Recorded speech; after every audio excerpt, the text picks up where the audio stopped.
Fala pessoal, tudo bem com vocês? Estamos aqui para mais um vídeo nosso aqui no Disparada. Nesse terceiro vídeo eu vou aquecer um pouco a discussão que a gente está tentando trazer para cá. Por quê?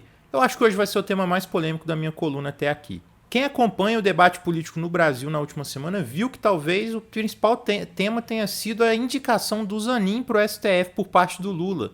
O Zanin foi o advogado pessoal do Lula que defendeu ele no processo da Lava Jato. Essa indicação do Zanin levantou um debate pesado nas redes sociais e por isso a gente vai tentar comentar esse assunto aqui, tentar olhar ele das mais variadas perspectivas. O vídeo dessa semana é sobre isso.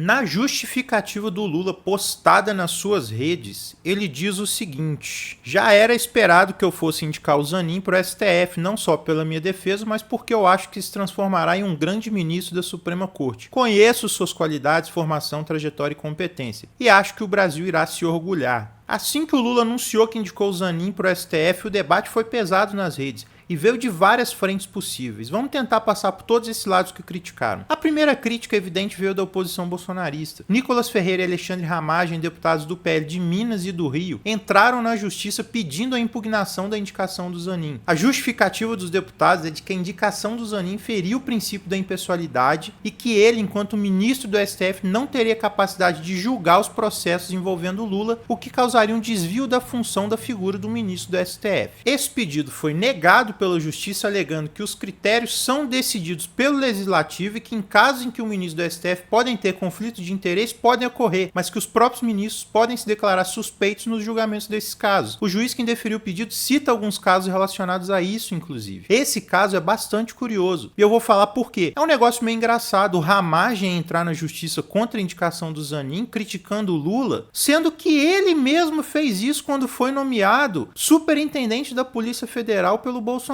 Ele passou por cima do princípio da impessoalidade. Em 2020, quando o Bolsonaro estava trocando a direção da Polícia Federal, muito foi dito sobre ele estar aparelhando a PF para proteger a sua família das investigações. E aí ele demitiu a direção da Polícia Federal na época. Vocês lembram dessa história? Essa história foi o estupim para a saída do Sérgio Moro do Ministério da Justiça em 2020. O Moro alegou que quem nomeava o diretor da PF era ele, o ministro da Justiça, e que o Bolsonaro passou por cima dele para proteger os filhos. O Sérgio Moro, ele saiu do ministério acusando o Bolsonaro de aparelhar a Polícia Federal na época, que foi a maior crise política do governo Bolsonaro até então. O apoio do lavajatismo foi importante para eleger o Bolsonaro e a figura de Sérgio Moro representava isso ali no Ministério da Justiça. Esse impacto na popularidade ele foi medido pelos institutos de pesquisa na época. A primeira pesquisa que saiu depois da queda do Moro foi a do Atlas Político, apontando que a avaliação negativa do Bolsonaro foi de 41% para 49% depois da saída do Moro. Enquanto isso, a avaliação positiva caiu a 21, menor índice até então. Na época, a crise foi tão pesada que teve gente emocionada achando que o Bolsonaro ia cair. Lembra do vídeo da reunião ministerial que diziam que ia derrubar a República? É tudo dessa crise. Adivinhem só quem era o pivô dessa crise da Polícia Federal. Ele mesmo, Alexandre Ramagem. A crise começou com a decisão do Bolsonaro em trocar o Maurício Valeixo, indicado pelo Moro para a superintendência da PF, pelo Alexandre Ramagem, homem de confiança do Bolsonaro e amigo íntimo do filho Carlos Bolsonaro. Na época da crise, o STF, acatando um pedido do Partido Democrático Trabalhista, suspendeu a nomeação do Ramagem para a superintendência da PF, alegando que essa nomeação tinha desvio de finalidade. A decisão do Supremo, proferida pelo Alexandre de Moraes, acatou o pedido do PDT e reforçou que a nomeação feria o princípio da impessoalidade. Sobre isso, eu vou fazer um breve comentário. Isso vai desagradar muita gente, mas eu não tô aqui para falar palavras doces que agradam a todos. Esse negócio de botar o STF para tutelar as indicações do presidente é um erro independente do presidente. E isso tem que ser deixado claro para as pessoas. Lá atrás, quando a Dilma nomeou o Lula como ministro, o Lula sequer era réu na Lava Jato e a oposição entrou no STF e conseguiu impedir a nomeação. Isso foi um erro. Depois, quando o Temer nomeou a filha do Roberto Jefferson como ministro do Trabalho, a oposição entrou no STF e conseguiu impedir a nomeação. Isso foi outro erro. Quando o Bolsonaro nomeou Ramagem para a Polícia Federal, a oposição oposição entrou no STF e conseguiu impedir a nomeação. Outro erro. É prerrogativa do presidente nomear os seus ministros, seus assessores e diretores das autarquias federais. A oposição não gostou? Paciência. Denuncia, tenta barrar no legislativo, quando é o caso. Mas usar o judiciário para barrar essas indicações é dar uma tarefa de tutela para o STF que ele não deveria ter. E aí os atores políticos precisam refletir um pouco sobre isso. Quando o STF impede o presidente que eu gosto de nomear alguém, eu reclamo. Mas quando a mesma coisa acontece com os outros, eu aplaudo. Que lógica é essa? É por isso que a política brasileira desce cada vez mais no abismo. Na hora de atacar os meus adversários, eu faço a lei caber no meu bolso, na minha regra, mas quando é comigo eu me revolto. Essa é a reflexão que eu deixo sobre esse ponto e sobre a demagogia dessas críticas à indicação do Lula. Agora, vamos a um outro ponto que é mais polêmico ainda. Não foi só a direita que criticou a indicação do Lula dessa vez. Uma parte significativa da esquerda fez duras críticas ao Lula pela indicação do Zanin. Elas vieram de duas formas relativamente diferentes. A primeira, que eu não vou me debruçar muito por aqui, foi uma versão da crítica que os bolsonaristas fizeram sem o show pirotécnico de ir pra justiça ou fazer discurso inflamado ou algo do tipo. Eles criticaram o Lula basicamente por indicar o advogado pessoal pro STF, mostrando que ele deu um tiro no pé ao fazer isso e que o Zanin defendeu o Lula simplesmente porque ele foi pago para isso, já que era função dele como advogado. Nesse caso, ao criticar a indicação do Zanin, eles apontam que não se sabe o que ele pensa em relação a temas importantes que serão tratados no STF e nem sobre o que pensa em relação a outros assuntos mais centrais envolvendo a questão brasileira. Essa turma se junta a outro grupo de críticos identitários que apontam um grande problema no Zanin, ele ser um homem branco. Depois que o Lula sumiu e já sabendo que teria duas indicações ao STF, alguns setores da sociedade brasileira se mobilizaram em uma campanha para Lula escolher uma mulher negra para uma das vagas no Supremo. No dia 8 de março desse ano, Dia Internacional da Mulher, saiu um manifesto assinado por algumas entidades cobrando a indicação de uma mulher negra para o STF. A partir desse manifesto que eu vou fazer o debate aqui. E aí eu queria trazer dois trechos do manifesto para debater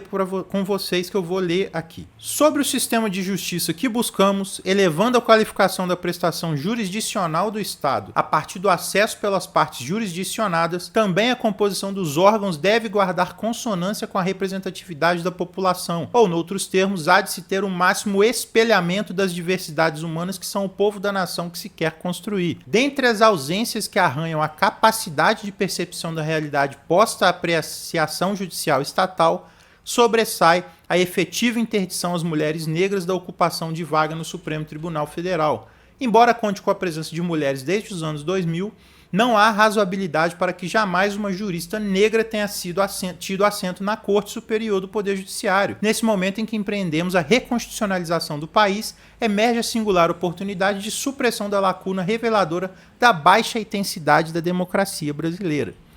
Bom, esses dois trechos destacam a questão da representatividade como um ponto central para a escolha do ministro do STF. Pelo que acabamos de ver, há uma conexão entre a representatividade e a ampliação da democracia. E aqui tem uma série de questões que eu gostaria de comentar. A primeira delas é que esse apelo pela representatividade como um espelho da sociedade brasileira é um apelo relativamente fraco. Por quê? O princípio do qual partem é a ideia de que o Brasil tem um percentual relativamente alto de negros, e no manifesto elas mencionam 51%, mas isso é pelo fato de colocarem pardos e negros na mesma categoria, reproduzindo o racialismo dos Estados Unidos no Brasil. Nesse caso, seria necessário que a Suprema Corte no Brasil reproduzisse esse percentual também, ou pelo menos tentasse fazer justiça ao avançar em direção a isso. É um argumento razoável, mas ele abre margem para outras demandas. Quer ver? Segundo o Datafolha, em 2020, o Brasil tem 31% de evangélicos. Por que o critério da representatividade é usado para a população negra e não para os evangélicos? E ainda tem um porém, a maioria dos evangélicos no Brasil são negros. Que tal uma mulher evangélica e negra? Por essa lógica, o STF, para espelhar a sociedade brasileira como eles dizem no manifesto, deveria ter no mínimo 3 ministros evangélicos, e tem um. Quer um exemplo de uma mulher da área do direito evangélica e negra pelos mesmos padrões que eles usam? A Damares Alves. Ela indicada ao Supremo pelo Bolsonaro seria um avanço na representatividade? Eu imagino que muita gente vai pensar que não. Sabe por que a Damares não seria reconhecida como mulher negra e nem como avanço na representatividade sindicada ao STF? Porque ela não está do lado certo. E eu tenho certeza que muitas pessoas ficaram indignadas com a suposta indicação dela por suas posições radicalmente conservadoras e tudo mais. E aí entramos em um ponto central aqui. A identidade de uma pessoa é suficiente para que a gente saiba sobre o que ela pensa, sobre como vai atuar no mundo? Eu acho que não, isso é uma ilusão. Na pesquisa que eu fiz para fazer esse vídeo, eu assisti ao episódio do programa do Gregório e do Vivier comentando a indicação do Lula pro STF. Olha, eu concordei com muita coisa ali, mas há um certo cacuete nessa esquerda do Leblon que me deixa intrigado. Eles reproduzem um discurso identitário pra Zona Sul do Rio que julgam quase que uma iluminação divina pro resto da sociedade. Ao comentar a então possível indicação do Zanin, o Gregório destaca o fato dele ser um homem branco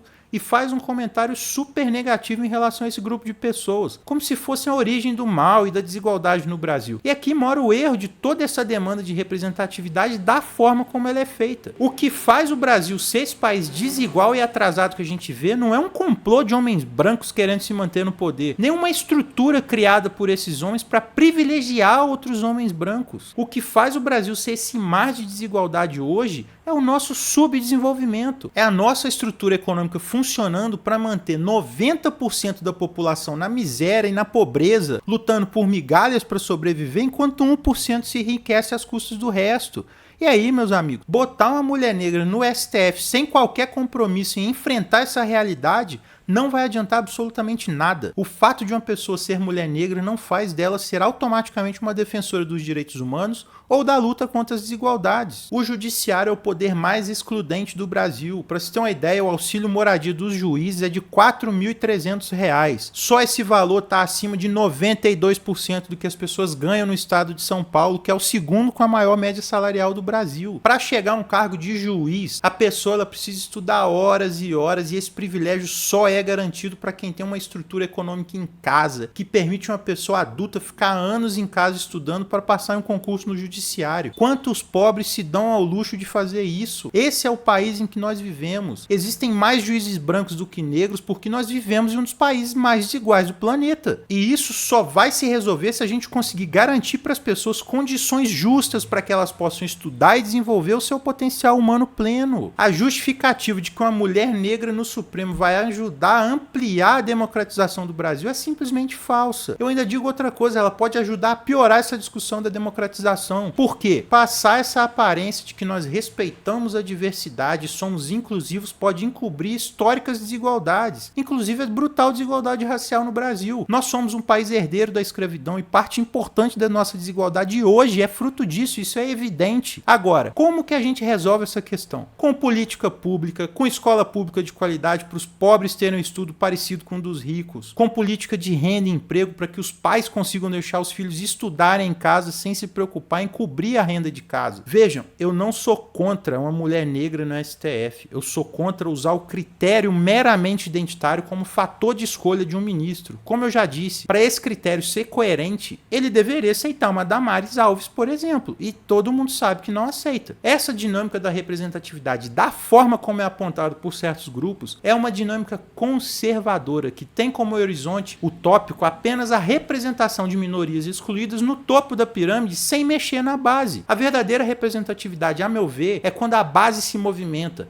é quando o pobre que nasceu na favela tem as mesmas oportunidades de chegar no banco de uma faculdade de direito que um rico que nasceu em berço de ouro. O que eu quero é o povo no STF, é o filho do pedreiro, a filha da costureira, a filha do pipoqueiro. Na hora que essas pessoas chegarem no STF, no Congresso, na presidência, e isso virar um fenômeno comum, o Brasil vai ter se realizado enquanto nação. Enquanto isso, manter uma estrutura desigual ao mesmo tempo em que usa uma retórica de que está incluindo as minorias é só uma forma de camuflar o problema e seguir tocando a mesma estrutura que massacra o povo brasileiro dia após dia. Agora, é o seguinte, o que eu acho da indicação do Lula é uma opinião minha. Eu acho que ele tem o direito de indicar quem ele quiser para o STF. A oposição que critica hoje é a mesma que ontem fazia a mesma coisa que está criticando no Lula hoje. Agora, tem também uma certa demagogia por parte dos defensores do Lula. O que eles diriam se o Bolsonaro indicasse o advogado dele, o Assef, para o STF? eu tenho certeza que eles ficariam indignados. Dito isso, eu acho o seguinte, no lugar do Lula, eu não indicaria o Zanin. Por quê? Simplesmente pelo fator político. Pega mal. O presidente indicar o advogado pessoal dele para um cargo no STF pega muito mal. Ainda mais depois que tem declaração do próprio Lula em debate contra o Bolsonaro condenando indicar amigo para a Suprema Corte. Como que se explica um negócio desse? No lugar do Lula, eu indicaria um ministro comprometido com a estabilidade do Estado brasileiro, com a redução das desigualdades, com a democratização do judiciário, inclusive uma democratização que atinja todas as categorias excluídas historicamente do processo político e institucional brasileiro. Só assim a gente vai ter uma verdadeira representatividade e uma verdadeira mudança nas estruturas do poder desse país. E aí é isso, pessoal. Eu espero que vocês tenham gostado. Eu peço que vocês se inscrevam aqui no canal do Disparada, que acompanhe a programação aqui do canal. Segundo, a gente teve um Massa Crítica com o Tamiro, o Fausto e com o Aldo Rebelo. Eu recomendo que vocês assistam. Amanhã, às 20 horas, como de costume, nós teremos o Disparate, o podcast do Disparada. E aí eu peço também para vocês acompanharem. Eu vou deixar o meu canal aqui na descrição para que vocês me procurem por lá e vou deixar também as fontes que eu consultei para fazer esse vídeo. Grande abraço e até mais.